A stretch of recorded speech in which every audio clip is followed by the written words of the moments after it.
السلام عليكم ورحمة الله وبركاته. أغلى اخوات في الدنيا، عاملين ايه؟ وحشتوني قوي قوي قوي. قلنا نشارك معاكم بقى يومنا النهاردة. احنا لسه فطرانين، لسه بقى عندنا شوية مواعين هنغسلهم، وجبنا سمك هنغسله مع بعض. وده مطرح الفطار بقى بتاع العيال. هفضي ده كله واصبنه واغسل البوتاجاز، وبعد كده ابتدي اعمل الاكل. انا من الناس اللي بحب اغسل البوتاجاز قبل ما اعمل اي حاجة، يبقى نضيف كده يدينا ايه، طاقة كده. جبنا بقى شوية طلبات. جبت خيار عشان هعمل طبعا سمك، فعشان اعمل سلطه جبت خيار وبصل وطماطم. ربنا يرحمنا، كيلو البصل ب30 جنيه.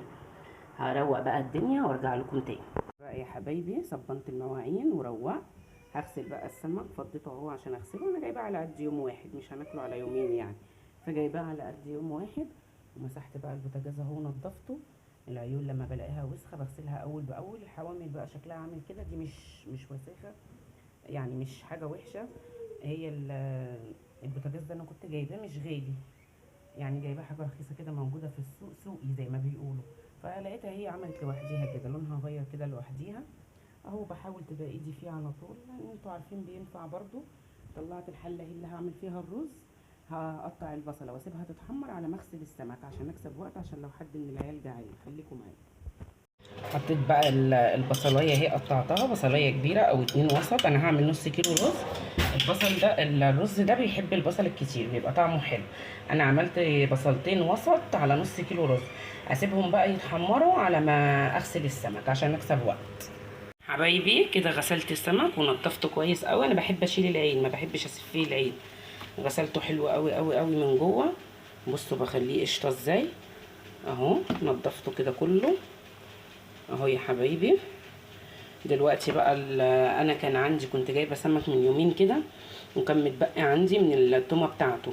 دي توم عليها فلفل، عليه كمون، وعليه توابل سمك وملح واللهم صل على النبي وتوم اهو. هتبل بيه، بس الاول بحب ارش عليه من بره ملح وفلفل وكمون، وهرش شويه توابل سمك برضو بيدي طعم حلو، وهعصر عليه ليمونتين، وبعد كده هتبله.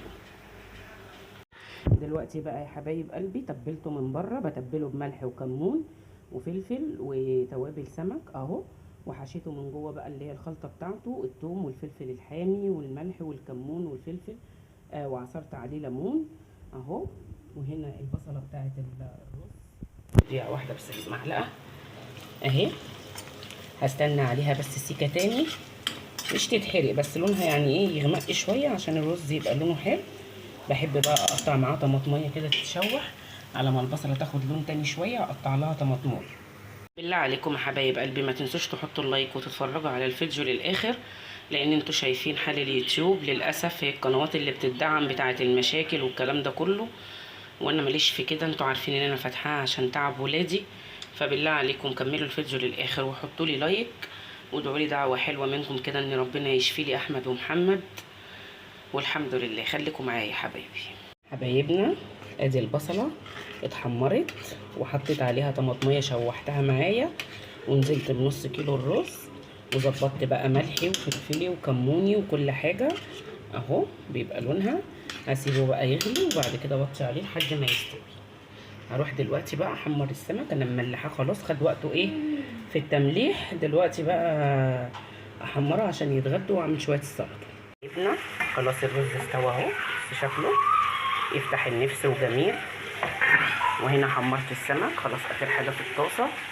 وهنا عملت لهم السلطه، هما بيحبوها الميه فيها كتير، لان محمد واحمد بحط لهم الميه على الرز عشان بيطر لهم الرز شويه كده، عشان يقدروا ايه ان هما يبلعوه يعني. هغرف بقى وارجع لكم. كده يا حبايبي خلاص خلصت. ادي السمك قليناه اهو، حمرناه. وادي الرز اهو، بص شكله جميل ويفتح النفس. وادي السلطه اهي، حط لهم بقى عشان يتغدوا. وما تنسوش يا حبايبي الاشتراك في القناه، وتحطوا لايك وتتفرجوا على الفيديو لاخره. يلا اقول لكم سلام عليكم.